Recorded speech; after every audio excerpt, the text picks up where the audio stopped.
Hello, everyone, and welcome to the Fantasy Life Conference Championship Props episode. I'm Matthew Freedman, Matt at the Oracle, and I'm here with Geoff Ulrich, aka the Fantasy Grind.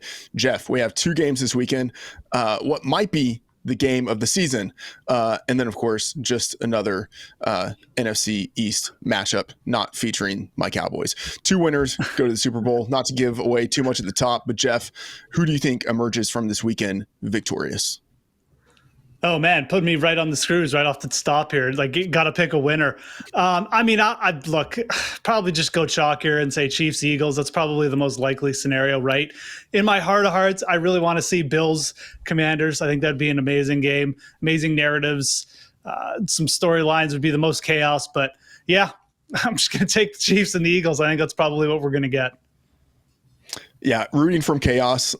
Some people just like to watch the world burn, but yeah, I still with you probably think the Eagles, probably think the Chiefs, but it would be exciting if we got something a little bit different. And of course, if you want more analysis on the spreads and the totals for these games, I recommend that you check out the Betting Life Show, where Geoff and I, along with Matt LaMarca, have that conversation. In this episode, our conference championship preview, presented of course by our friends at DraftKings, we're looking at our favorite player props.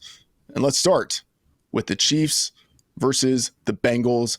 This game is 1.5. The Chiefs favored at home by 1.5. 47.5 is the total. Geoff, this is a rematch of week 11. The Bills won that game 30-21, but that was in Buffalo, and that wasn't the playoffs, where in the playoffs, Josh Allen is 0-3 against the Chiefs and Patrick Mahomes, despite playing like a near god in those games. Josh Allen 0-3 in the playoffs against Patrick Mahomes. The Chiefs are healthy, whereas the Bills have a couple of injuries in the secondary to some starters. My projections for the spread and the total are pretty close to the market numbers, but there are lots of options in the player prop market. And Geoff, you have some player props that you like. Let's start with your favorite Chiefs prop. That is Kareem Hunt over 8.5 carries. Yeah, my journey with Kareem Hunt over the last couple of weeks has been interesting. I took him with this exact same prop last week, and I had to watch in horror as the Chiefs came out on the final drive, gave him a carry, and then decided to kneel down and have Patrick Mahomes run backwards instead of giving him a second carry, which would have put him at 9 carries for the week. But I'm going right back to this, and I think it makes perfect sense to. The Chiefs went super pass heavy last week, which kind of limited Hunt's carries, but he's averaging 10.25 carries over his last 3 starts. He's outperforming Isaiah Pacheco as a runner. He averaged 5.5 yards per carry last week. Pacheco was, again, 3 yards in a cloud of dust. So clearly, Pacheco's getting the honorary start, but it's really it's Kareem Hunt who they're relying on at the goal line. They're relying on Kareem Hunt in the short down and distance. They're relying on him at the end of the game. And again, he just came in under this number. The blocked field goal probably didn't help either. Easily could have hit 10 carries last week, and then this number is at 9.5. So I really think this one is just too low. I think there's a good chance the Chiefs may just run just a tad more to begin with because it's Buffalo. And, I think you can run a little bit on Buffalo. I think that's probably where the weaker part of their defense is in that D-line. So I like this one again. I mean, it's minus 120 on DraftKings. I'm perfectly fine playing this up to minus 120, minus 125. I would not be shocked if Kareem Hunt hit 10, 12 carries in this spot. Like I said, he is really the Chiefs' best option. They're the guy who they're relying on as well. So Kareem Hunt over 8.5 carries. I'm going back to the well, and I think we'll hit it this week. Geoff, I love this in part because it dovetails with my favorite Chiefs prop, which is Isaiah Pacheco under 8.5 carries. So we're really both investing in the same coin, just coming at it from the different perspective. I have this projected at 7.3. It is even money at DraftKings. So, at plus 100, you're not, needing to over index into this. I think there's a lot of value here. And I'm going to echo a lot of the points that you made about Kareem Hunt, but just about Isaiah Pacheco. He played behind Kareem Hunt last week. Hunt had a 49% snap rate. If you're looking at the utilization report we have on the site at FanDuel, a 49% snap rate for Kareem Hunt, a 38% rush share. And then you compare that to Pacheco, a 31% snap snap rate, 24% rush share. And then you could say, all right, well, that was just 1 week. Let's look at what happened in week 17, right? The last week before this last playoff game that actually really mattered for the Chiefs. Hunt, 45% rush share, Pacheco, 30% rush share. This is a full-blown timeshare. And I think early in the season, if Pacheco had never gotten injured, in that instance, Kareem Hunt might not even be in this team. But let's say there's a scenario where Kareem Hunt joins the team, Pacheco stays healthy, then I think this would probably be reversed. But given that Pacheco was injured, Kareem Hunt had the chance to reestablish himself in this backfield. Pacheco now coming in as the guy off of a long layoff from injury. This is a full-blown timeshare, and Pacheco looks to be behind Hunt. And so what I like about this Isaiah Pacheco prop is that there are multiple ways for this to hit. One could be, I mean, I don't want to say like, oh, Pacheco suffers an injury, but you have multiple outs, right? Pacheco could get less playing time than we imagine. Even if he gets more playing time, it could be a situation where the Chiefs are needing to throw the ball a little bit more. Or it could just be, Kareem Hunt, as the theory goes, just totally takes over the backfield, and maybe you're over on the Kareem Hunt carry hits, my under on Pacheco hits. And I think like this could be an interesting like dynamic in SGPs, right? Where you could put these guys in there and you're basically kind of like getting 2 bites at the apple and getting a little bit of an extra boost by including them both in SGP. So you're betting on Kareem Hunt over 8.5. I'm betting on Isaiah Pacheco under 8.5. I think a pretty good chance that both of these hit. Now, Geoff, let's transition to the Buffalo Bills. You is your favorite prop for them, Dalton Kincaid over 3.5 receptions. And I got to say, it's kind of hard for me when looking at the Bills pass catching unit to invest in any of them, because I just kind of like throw my hands up and I'm like, I don't know, like in this era of no Stephon Diggs, no Gabe Davis, it just feels like almost anyone in any given week can be the guy who ends up getting the targets, or maybe none of them really gets the targets and it's all spread evenly. How are you looking at the Bills and where the targets are going this weekend? I mean, look, I suffer from the same thing. Unfortunately, I also suffer from I need to bet on someone. I just, these totals are so low for the Bills, and I feel like I got to take my shot. So because you look at what happened last week on the Bills, Khalil Shakir, the only guy to receive more than 2 targets outside of James Cook, like it's pretty insane. They're spreading the ball a ton. They're running more. At the same time, you have to look at that game against the Ravens, and like they got in front. The Ravens started shooting themselves in the foot with all these turnovers, and the Bills didn't have to do anything. There's just a good chance, Freedman, that like that scenario just doesn't break down, and the Bills do have to drop back more. And a guy like Dalton Kincaid, who I like in this matchup, ends up seeing 5, 6, maybe even 7 targets. So Dalton Kincaid over 3.5 receptions. He's plus 105 on DraftKings. I like that number. I like Kincaid as a player too. He's a good pass catching tight end. He didn't have the greatest season, so he's coming into under the radar here into the conference championships. Most people would rank him as like kind of the 4th tight end, but again, we've seen Dalton Kincaid go for 6, 7 passes, be the focal point of this Buffalo Bills offense for a week or two. And you know what? Against the Chiefs last year, he got 5 receptions in both games. The Chiefs do have a leak in the middle of a field. They allow an obscene amount of catches to tight ends, the 2nd most receptions per game. Again, you can check out our DVP tool on Fantasy Life. Shows you, which teams are good against which positions.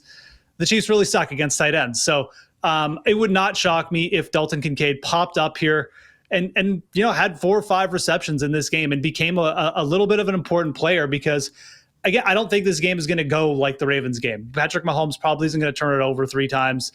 Travis Kelce probably isn't fumbling the ball like Mark Andrews, and the Bills are going to have to pass a little bit more. So I like taking a shot here with Kincaid. You're dead on the Bills situation. I wouldn't fault anyone for just staying away from this or even just taking a couple unders. I did take an under on Matt Collins early in the week, but his line has absolutely crashed. So I like switching now. I like going on this over with Dalton Kincaid. Like I said, like the player, like the setup. And I think that the odds are kind of in our favor here with it being up plus 105 on DraftKings.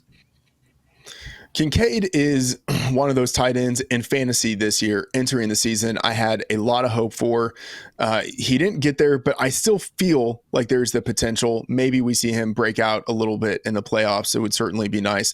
I'm looking at my favorite Bills player prop at Josh Allen, under 9.5 carries, minus 125 at our friends at DraftKings. I have to say, I don't know if I'm making a big mistake in this or not. And Geoff, I'm going to end up wanting your thoughts on this. If you look at the difference in the raw numbers between Josh Allen in the regular season and Josh Allen in the postseason, there's a difference. 6 carries per game in the regular season, 9 carries per game in the playoffs.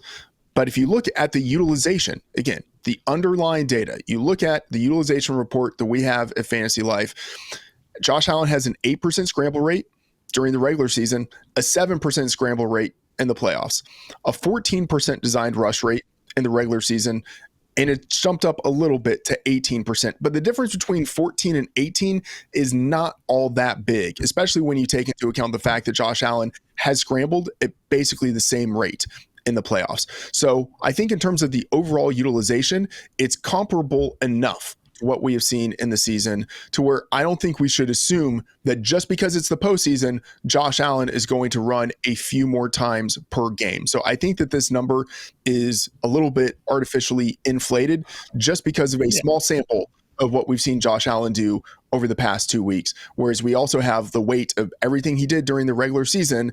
And I just think that means Josh Allen doesn't run as much as is expected by the market. I have this projected at 7.6, which is not all that far from the projection that we officially have as a site, those official projections managed by Dwayne McFarland. So normally if I see a delta between like 9.5 and 7.6, like a delta that large between my projection and the market, I might think I'm a little bit off, but given that Dwayne is also in the same ballpark, I feel like I might be in the right spot here. Geoff, any thoughts on Josh Allen and how we might see him run or not run in this game against the Chiefs? I mean, when I saw this total, it stuck out to me, and I'm like, that is a big number for Josh Allen. Again, you just go back to the regular season. Josh Allen's totals, I don't know if he ever had, he probably was set at 8.5 for a week or two, but I think regularly it was 6.5, 7.5. So we're getting a boost here of basically 2 carries, which again, you have to understand too, when you're betting props at this time of year, there's 2 games left. These are the prop lines are what I would call extremely efficient. I think you have more people betting overs. So realistically, I think in a lot of cases, a lot of the guys where you want to bet on, or you think, normally would be in a good spot to potentially sort of have some value to the over, potentially are actually the opposite in this case. I think this is a really good example where the line has moved up to the point where I'm not taking Josh Allen for 10 carries in a game. I just feel like that's an insanely big number. Not that he can't hit it. Obviously, he can hit it. You go for 15 carries. I'm not suggesting that's not in the realm of possibility, but at 9.5 carries, we're well above his regular prop line here. This one stuck out to me as well. I haven't bet it, but just looking at the data you gave me and what you got down and what you said, I mean, makes perfect sense to take an under here, in my opinion. This one just seems outlandishly big, even for Josh Allen, who could win this game with his legs and go for 15 rush yards and break your heart, but still too big to take for an over. I think there's definitely value to the under on that one. All right, let's look at the touchdown markets here. Increasingly, I have enjoyed betting touchdown props, anytime touchdown props, first touchdown score, multiple touchdowns, all of those things. Geoff, your favorite touchdown score prop for this game, Kareem Hunt, anytime touchdown, plus 190. You talked about Hunt earlier. What is it that you like about him in the touchdown market? Yeah, I mean, I threw out early in the week on Twitter, the prices on Kareem Hunt versus Isaiah Pacheco, and we've already talked about this, just made no sense to me. Kareem Hunt opened, I think it was around plus 190, plus 200 on DraftKings, and Isaiah Pacheco was around plus 175, and it makes no sense. Kareem Hunt scored in 3 straight games. Kareem Hunt has taken 100% of the inside the 5 carries for the Chiefs over their last 3 games. 100%. He has taken all the short down and distance inside the 5-yard line. And yet his touchdown prop is bigger than Isaiah Pacheco's. Makes zero sense. Now this line has moved. They're both plus 180 on DraftKings now, Pacheco and Hunt. At plus 180, I still think that's a fantastic number for Kareem Hunt. Again, we're talking about the guy who's going to take all the short down and distance snaps inside the 5-yard line for the Kansas City Chiefs, not like the Carolina Panthers or the New Orleans Saints, the Chiefs. So this is a really big number for the lead back on the Kansas City Chiefs. Even just going back, looking historically at what Pacheco would have gone for, when he kind of had what was the lead back on this team, we're talking like plus 100, minus 110. Plus 180 is a massive number for a guy in this spot, in my opinion. And I know it's not the traditional lead back. We're talking about Kareem Hunt. Maybe he's a little bit older, and maybe there is some threat that Pacheco comes in and vultures, but I don't think the threat is very big. The Chiefs have shown they've been extremely loyal to Kareem Hunt, extreme exclusivity that Hunt is getting the inside the 5 carries. So I think this price is really good. I think it's well worth taking advantage of. I would have had this rated much lower down. And like you said, with these touchdown props, it's you've got to pick your spots, but there's some good value available. And I think this is one of the best on the board over the 2 games. I love that stat that you pulled up of Kareem Hunt getting 100% of the carries, 100% of the work inside the 5 for the past 3 games. I'm not going to say it might as well be like Pacheco doesn't exist, but Kareem Hunt is basically the guy near the goal line, and the Chiefs, you have to assume, are going to score some points in this game. So I like that look. I'm also looking at the other side for a touchdown, the other running back, James Cook, anytime touchdown, plus 125. I will just say, are you interested in a running back who has scored in 18 games this year, including the playoffs, 19 touchdowns? Like, would that interest you? Like, that seems like a pretty good thing. Like, people talk about James Cook. It's a pretty good hit rate, right? Yeah. Like, he's the satellite back who is lucky if he gets a touch within the 20-yard line. And granted, Josh Allen does score a lot of goal line touchdowns, but still, James Cook gets a significant share of the work, and he's the lead back on a team that has one of the best offenses in the league. He had a league high 16 rushing touchdowns this year. He did that in 16 games. He's added 2 touchdowns through the air, and then in the playoffs, he's had another rushing touchdown. Like, this guy normally finds a way of finding the end zone. I feel like this should be basically a coin flip. And so if I can get something that is close to 50-50 at plus 125, I think there's some value there. And then I will say, if you want to amp up the odds, I think one thing you could do is put this in an SGP with under 75.5 scrimmage yards. I have the scrimmage yardage for James Cook projected at 67.4. So I think there's some value to the under there. And because of the inverse correlation, I think you can really get the odds higher. So that might be one way. If plus 125 isn't high enough for you, maybe you throw this in an SGP and kind of juice the odds a little bit and get some extra value there. So that could be one way of approaching it. So, all right, Geoff, final thoughts on this game. I know we've looked at the prop market. You think ultimately it ends up being, I mean, it's close between these two teams, but you think it ends up being the Chiefs who emerge victorious? I think it's probably the best version of the Bills we've seen. And I'm not discounting them at all. I'm not saying, oh yeah, like it's the Chiefs for sure or something. I think this is going to be a great game, close. I love that James Cook inverse correlation, by the way, prop. I think it's a great time to do it. But just, from a game perspective, yeah, I mean, everyone's talking about the Bills, but like this is a good version of the Chiefs we're seeing all of a sudden too. Like they're running the ball a little bit more effectively with Hunt. Mahomes has all these guys to throw to all of a sudden. We didn't even see him use his wide receivers last week. So I think inevitably, and then we talk about the defense again, Steve Spagnuolo, it's just an amazing defensive coordinator. Shut down the Texans in the heat of the moment last week. I think a similar thing will happen this week. And I think the Chiefs ultimately walk out victorious, but it's going to be a good game because Josh Allen definitely not going down without a fight. And like I said, this is a good version of the Bills. They have a legit shot. Will not shock me if they end up winning, but I'm taking the Chiefs.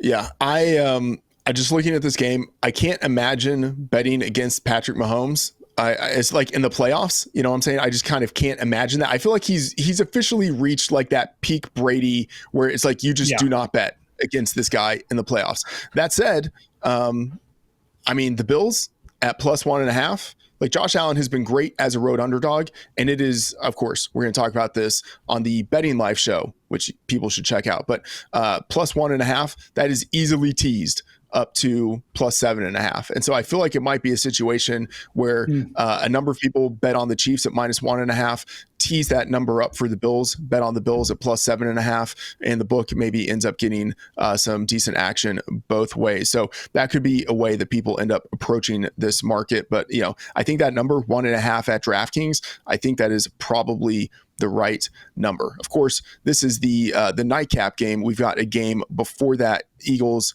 hosting the Commanders. We're going to talk about that in just a second. First, though, let's talk about our friends at DraftKings.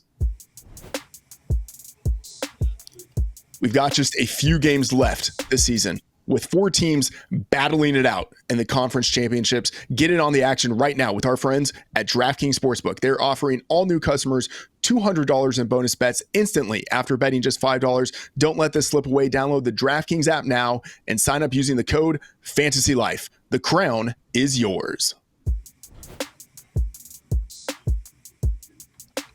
All right, we have the Eagles.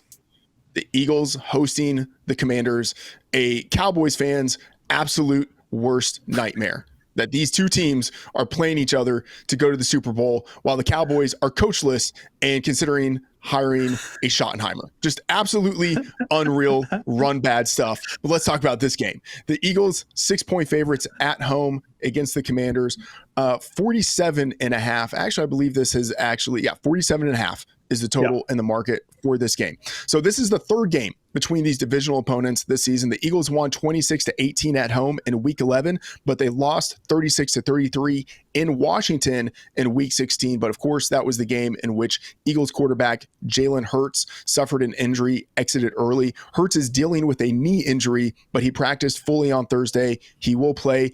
There's a chance, though, that the Eagles could be without tight end Dallas Goedert and center Cam Jurgens, neither of whom practiced on Wednesday or Thursday. So we will monitor the practice reports to see how they shake out. As for the Commanders, they will be without right guard Sam Cosmi and potentially defensive tackle Deron Payne and linebacker Bobby Wagner. Both of those guys uncertain to play because of injury. Neither one practiced earlier in the week. Again, we will be monitoring the injury report. Right now, my spread and total projections are in line with the market, but of course, injuries could maybe change that. But assuming the injury situations right now kind of hold steady, I'm in line with the market.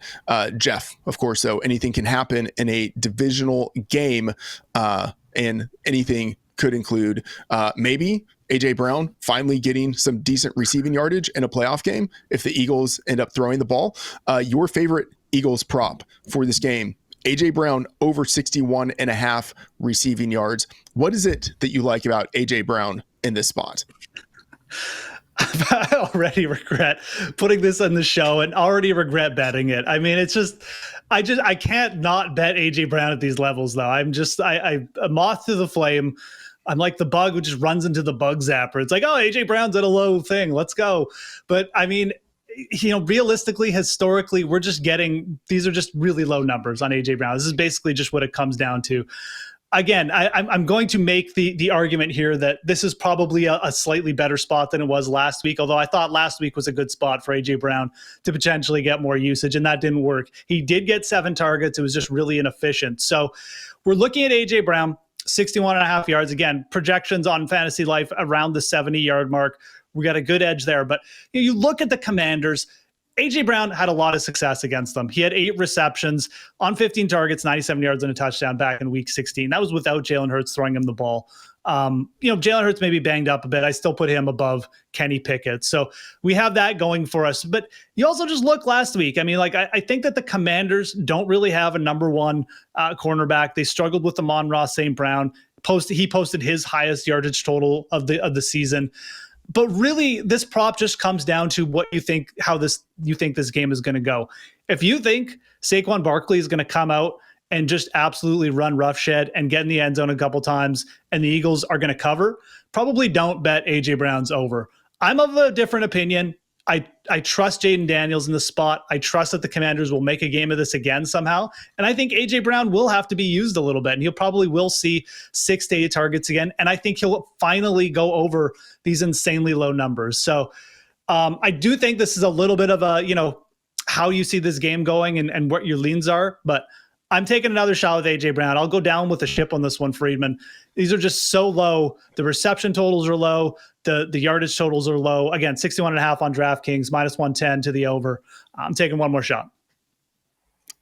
I hear you. And the thing is, I have this projected at a nice 69.3. So I'm on the over with you in terms of the projections. And yet I could not bring myself to bet this. You know what I mean? I'm scared. Fine. And normal too, I should say. Yeah. Yeah. I'm scared of the AJ Brown situation here. All right. So I'm sticking with the Eagles here. My favorite prop, Jalen Hurts, over 32.5 rushing yards. Now, I know that he's dealing with a knee injury. The thing is, he practiced fully on Thursday. I know like there are reports and all of it, but I'm just going to say, I look at the practice reports more. And if a guy is practicing fully on Thursday, practicing fully on Friday, I basically have to assume that he's close to his full self.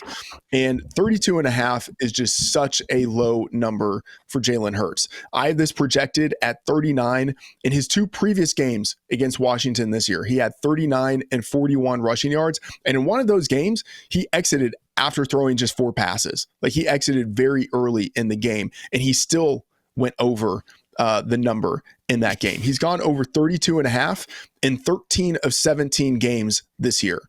In the playoffs, in the past 2 games, despite dealing with injuries, 36 and 70 rushing yards in those games.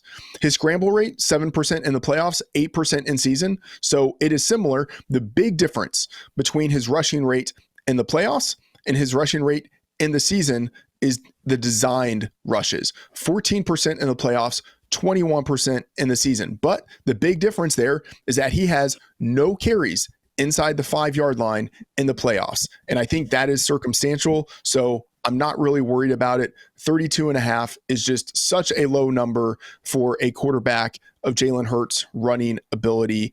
Again, projected at 39. And so I really do believe that this number is significantly off from where it should be. Geoff, do you have any feeling on Jalen Hurts and what we see out of him in this game? I mean, this is like the inverse of the Josh Allen situation, where normally Jalen Hurts' rush yards are, I mean, it's pretty consistent all year, like between 36 and 40 yards. I mean, that's just where his total is always set. So we're getting 5 to 10 yards discount here. And I just feel like there's a little bit of injury fear baked into this or something. I'm not even really sure. But like you said, like he's going to play. So if Jalen Hurts can take the field and like he's physically able to start the game, that means he's going to run. Like that's just his game. He's not going to not start an NFL game and not run.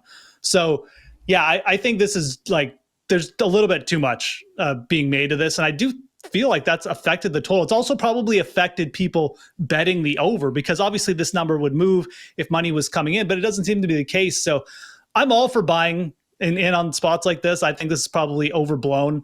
Definitely has moved to the point where I would be interested in taking it as well. So I like this call out again, just like the Josh Allen call out. These totals are quite far off what we see them normally. And I'm not sure, again, just like the Josh Allen, I'm not sure it's warranted here. So yeah, I like this one quite a bit. Jalen Hurts, like I said, if he starts the game, he's going to run the ball. And maybe he gets used a little less on the goal line or something, but that's not going to affect him in the middle of the field when he's taken off for, 10, 20. Didn't he have like a really long rush in the last game too? Like, I don't know, man.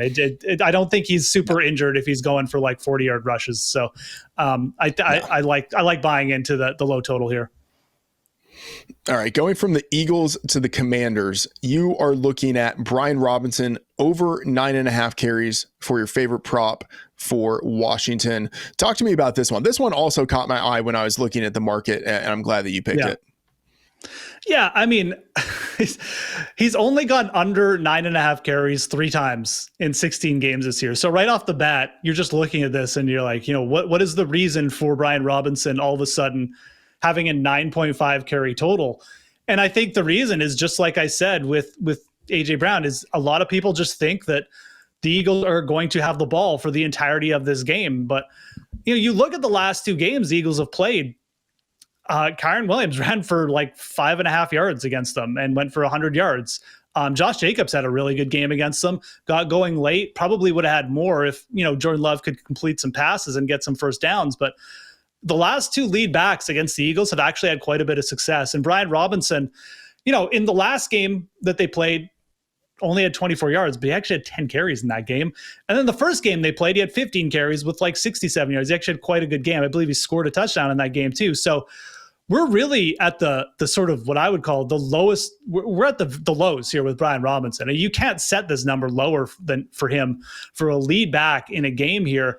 And I'm of the opinion that Washington will probably want to run the ball and will probably be able to run the ball a little bit. Like I said, the Eagles' last couple games actually have been run on a bit. And how do you, diffuse a great pass rush and keep Jane Daniels upright? Well, you get Brian Robinson going early in the game. He's also just going to get the first crack at the goal lines. They do bring in Jeremy McNichols a little bit, but in those short down and distance, Brian Robinson will still get the first few carries. So again, we're just asking him to get to double digits here. This has nothing to do with how you think about the games going. We just need Washington not to be an abject disaster for Brian Robinson, in my opinion, to get to 10 carries. So yeah, this one set a little too low. I think there's just a little bit too much Eagles fear baked in there. I like this over quite a bit. It's minus 105 on DraftKings, which again, we're not even having to pay a ton of juice or anything. This is almost at plus money. Yeah, I like this. I have it projected at 10.5. So, I think it's just a carry too low. And I know you say like just a carry too low, and it seems like, well, that's not that much of a difference. But when you get at numbers this small, the difference between 9.5 and 10.5 is pretty significant. So with you on that one, for my favorite Washington Commanders player prop, I'm looking at Zach Ertz, anytime touchdown at plus 295. I have this projected at plus 250, so I see some value here. He is a legitimate scoring threat. In 19 games, he has 8 touchdowns and 2 two-point conversions. Over the past 4 games, he has 4 touchdowns. Over the past 8 games, he has 6 touchdowns. And if you look at the utilization report that we have at Fantasy Life, you can look at end zone targets. So the number of targets in which a guy is in the end zone and he's targeted. He has 29% team share for the season. That's making him the number 4 tight end in the NFL and the number 2 target on Washington. If you look at end zone targets in the past 8 games, he has a 33% rate, a 38% rate if you look in the past 4 games. And then if you look at the red zone tool that we have at Fantasy Life, you look at the targets that a guy has inside the 5-yard line. Right. So these are plays where it's basically designed, hey, we could run the ball if we wanted to, but instead we are throwing the ball and we are specifically trying to get a touchdown with this play that we are designing right here. Inside the 5 targets, he has 11 on the season, which makes him the number 1 tight end in the league with targets inside the 5-yard line. You look at targets inside the 10-yard line, he has 14. Again, makes him the number 1 tight end in the league in that number. And then you look at targets inside the 20, he has 23 of those, number 2 behind only Travis Kelce. And then most importantly, and maybe I should have led with this, it's the hashtag revenge game against the Eagles. There is 0 chance that the Commanders don't try to get Zach Ertz a touchdown against his former team, rather. So Zach Ertz, anytime touchdown, plus 295 at DraftKings. I think this number should be plus 250. Geoff, we're going to talk with Cooterdoodle in a little bit about the scared money, don't make money parlays. This will certainly be included in mine. 295, I think, is just too long. What are your thoughts on Zach Ertz scoring a touchdown against his former team? Yeah, I mean, I would have just said revenge game and we could have just moved on. But no, I mean, look, when you look at the Commanders passing game too, like they have all these nifty, like they got Eckler, they have like 3 slot receivers who are, all kind of the same player, but just a little bit different. But they don't really have that legitimate, like you've got McLaurin, obviously, but you don't really have that big sort of body in the red zone. But it's like Zach Ertz is kind of the de facto guy there because he doesn't get great separation. He never has, though, but he's good. He's just a very good pass catching tight end. Like he's very solid. He's got great hands. So Yeah, it makes sense that they would be targeting him in these situations, and that Jaden Daniels, being the accurate quarterback that he is, doesn't need Zach Ertz to get a ton of separation. So I think it's a good thing to point out, just from oh yeah, this actually does make a lot of sense. And of course, against the Eagles, like, they're going to target him. I mean, he's not only their best pass catching tight end, but he's just probably their best red zone threat for a lot of reasons we just laid out. So yeah, I like this one. The number's big. I guess the only thing you worry about is just, the Eagles defense is taking over and they just don't get opportunities. But part of that is baked into the price, right? We're not talking about plus 150. This is plus 295. We're almost at plus 300 on DraftKings. So big number for a guy who, assuming Washington gets some chances, is probably going to get a target or two in the end zone. Yeah. Well, from one tight end to another, you're looking at Dallas Goedert scoring a touchdown for your favorite touchdown prop in this game. Talk to me about what it is that you like with Goedert. Yeah, so right off the bat, Dallas Goedert is on the injury report, did not practice Thursday. It was a weird situation. The coaches said he was going to practice, then he didn't practice, but he was on the field doing stuff. I think you will see Dallas Goedert practice on Friday. I think he's okay. He played the end of the game against the Rams. It really just feels like a playoff managing situation, and the Eagles are being a bit coy about this, but let's assume he's fine and healthy. Plus 290 for an anytime touchdown on DraftKings.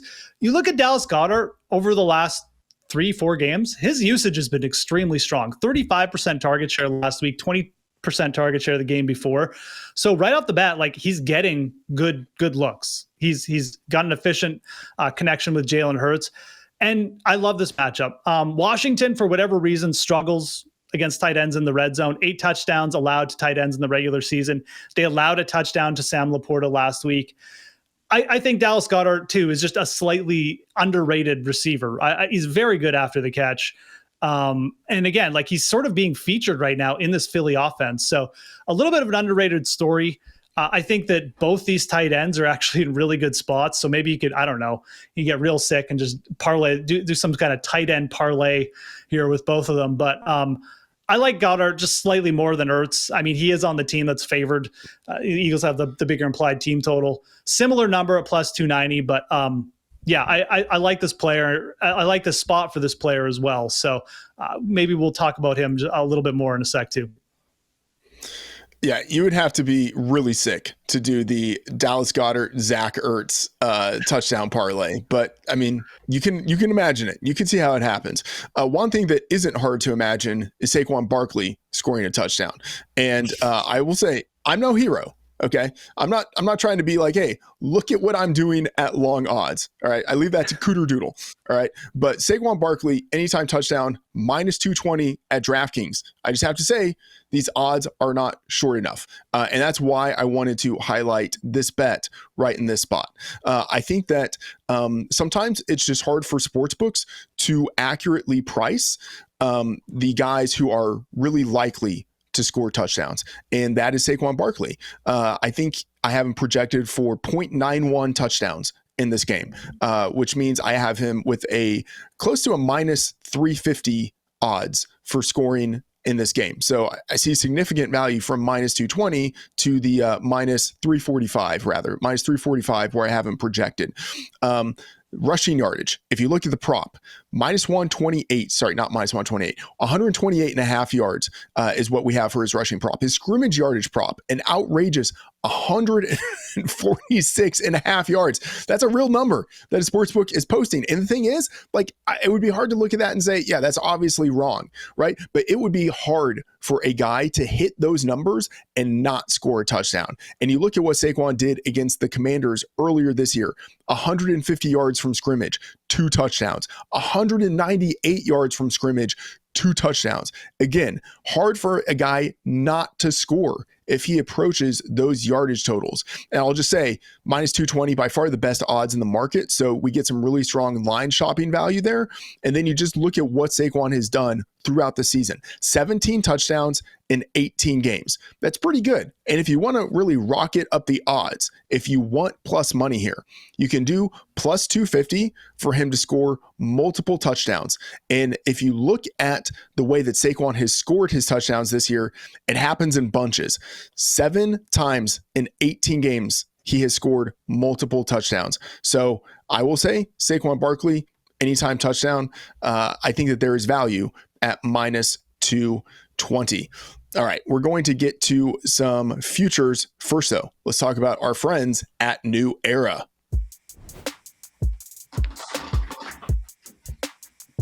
All right, get ready for the road to New Orleans with the New Era cap. Support the team that you want to take home the Lombardi with the official cap of the NFL playoffs. Whether your team is a division winner, conference winner, or a Super Bowl champion this year, or none of the above because you're a Cowboys fan, New Era Cap has you covered with the official celebration caps that the pros wear. Prepare for the champagne showers with the official cap of the NFL playoffs, available now at New Era Cap.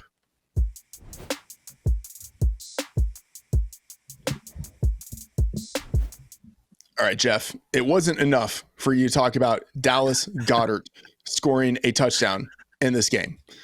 Instead, you wanted to talk about Dallas Goedert being the MVP, the MVP of the Super Bowl at plus 15,000. Okay, I have to say, this is coming from a guy who multiple times in his life has bet on a kicker to win Super Bowl MVP.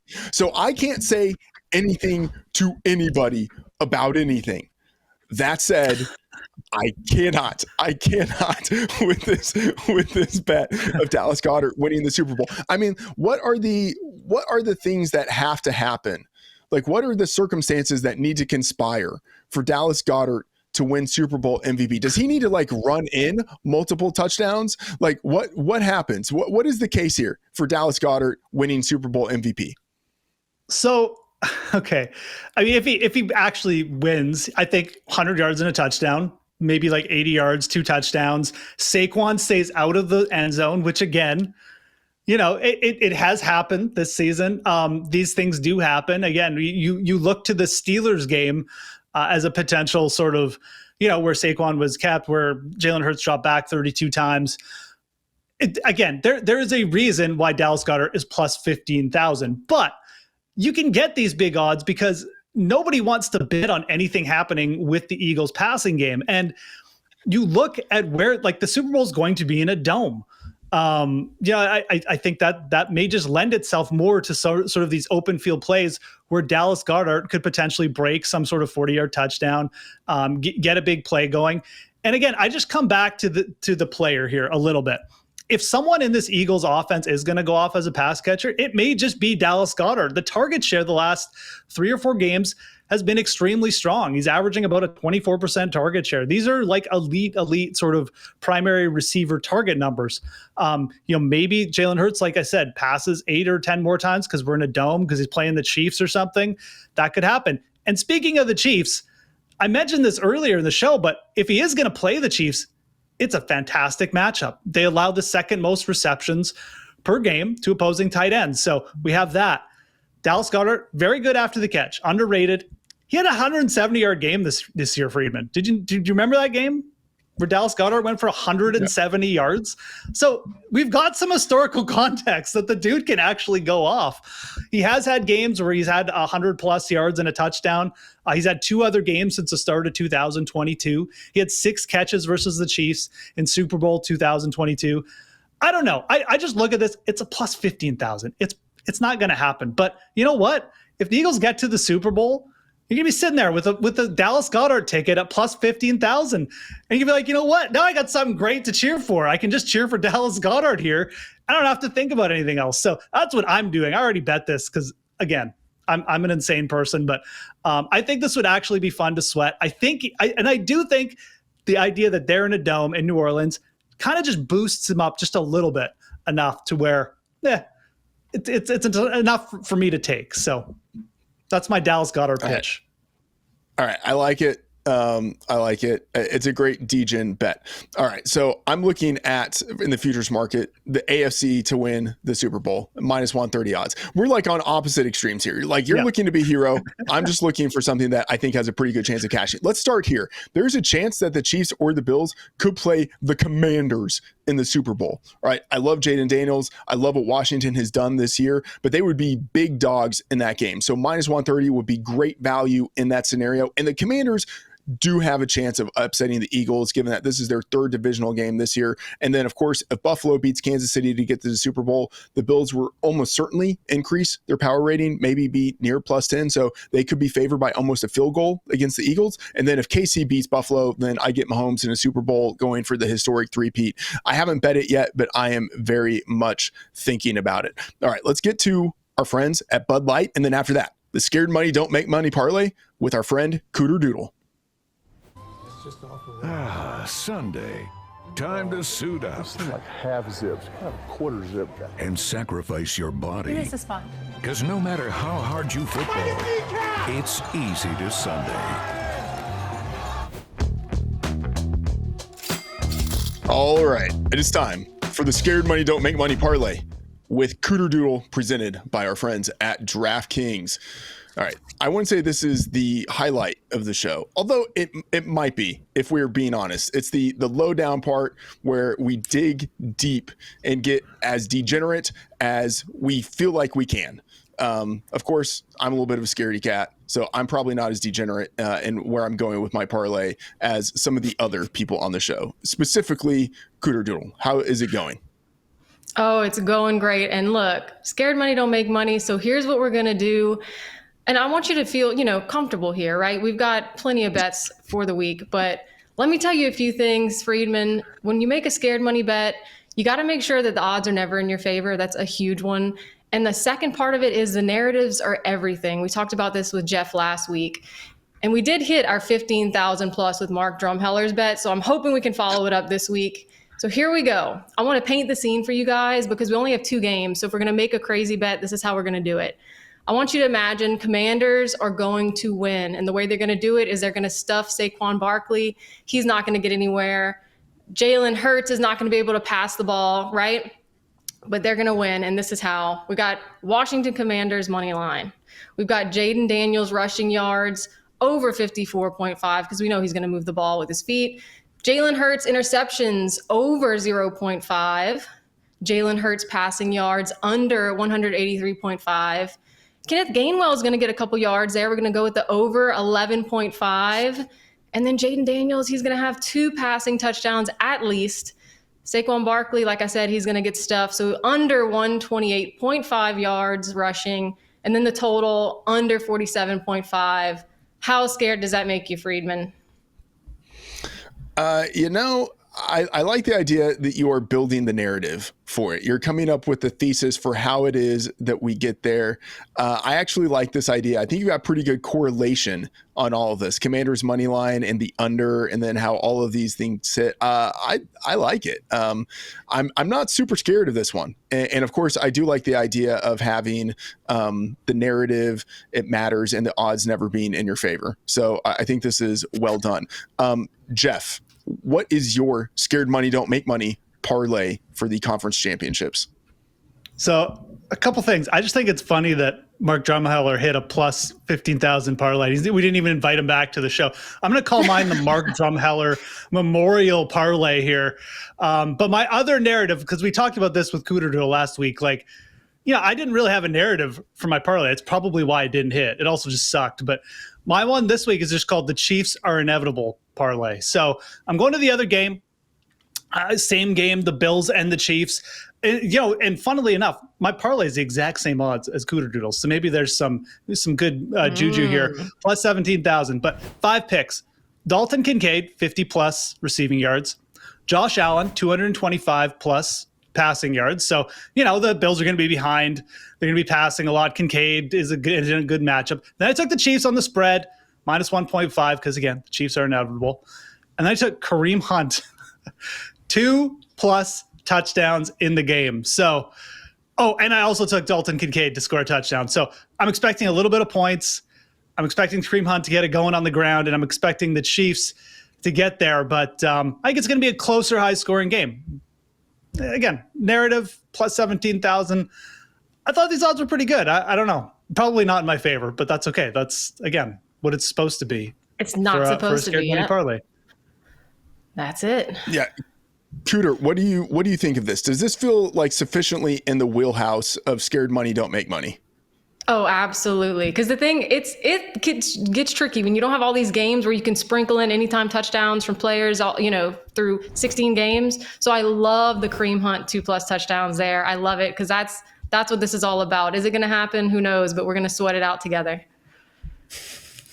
All right. I have to say, with my scared money don't make money parlay, I feel like I probably misunderstood the assignment a little bit because I completely ignored the idea of having one solid thesis, one solid narrative that weaves throughout this and kind of dictates everything.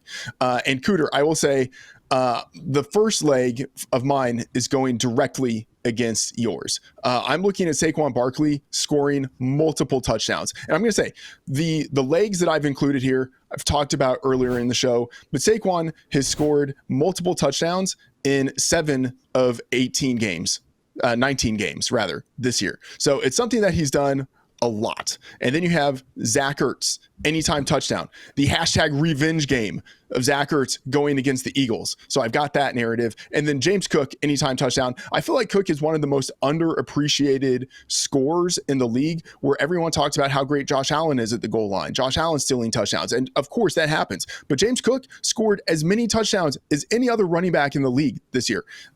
Any game, he's got a chance of finding pay dirt, and you can still get him at the plus 125 odds. So you put all that together, 26-1 is the scared money don't make money parlay that I have going on here.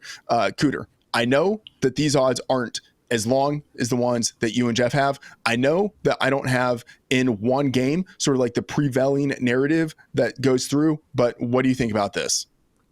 Look, it's baby steps right here. You're getting there, right? 2,600, you're getting there. And I have to say, if you go to fantasylife.com and you find our scared money article from this week, I've got some Zach Ertz in there. I've got some Saquon Barkley in there too. We're going for all the different kinds of narratives. So I don't hate that you're against the first one that I've said, because the big thing here is we're just swinging for the fences. So I love it. 2,600. I hope it cashes and gets the little bug bites and gets you to go bigger next time. Yeah, I will say I kept the idea of may the odds never be in your favor with Saquon. I could have done like the Saquon anytime touchdown, but that would have been the odds were in my favor. So I needed to bump it up to multiple touchdowns in the game to get it to plus odds to where the odds are not in my favor. So I feel like I at least took some of the lessons from Scared Money Don't Make Money and applied them here. Hopefully next time I will be a little bigger, a little bolder. All right. Cooter, awesome having you on for this final segment. That does it for the Fantasy Life Props Pod for the AFC and NFC Championships. Be sure to catch all of our other episodes, as well as the great content, tools, projections, and rankings that we have on the site. For Geoff, for Cooter, I'm Matt Freedman. And remember, it's not a fantasy if you believe it.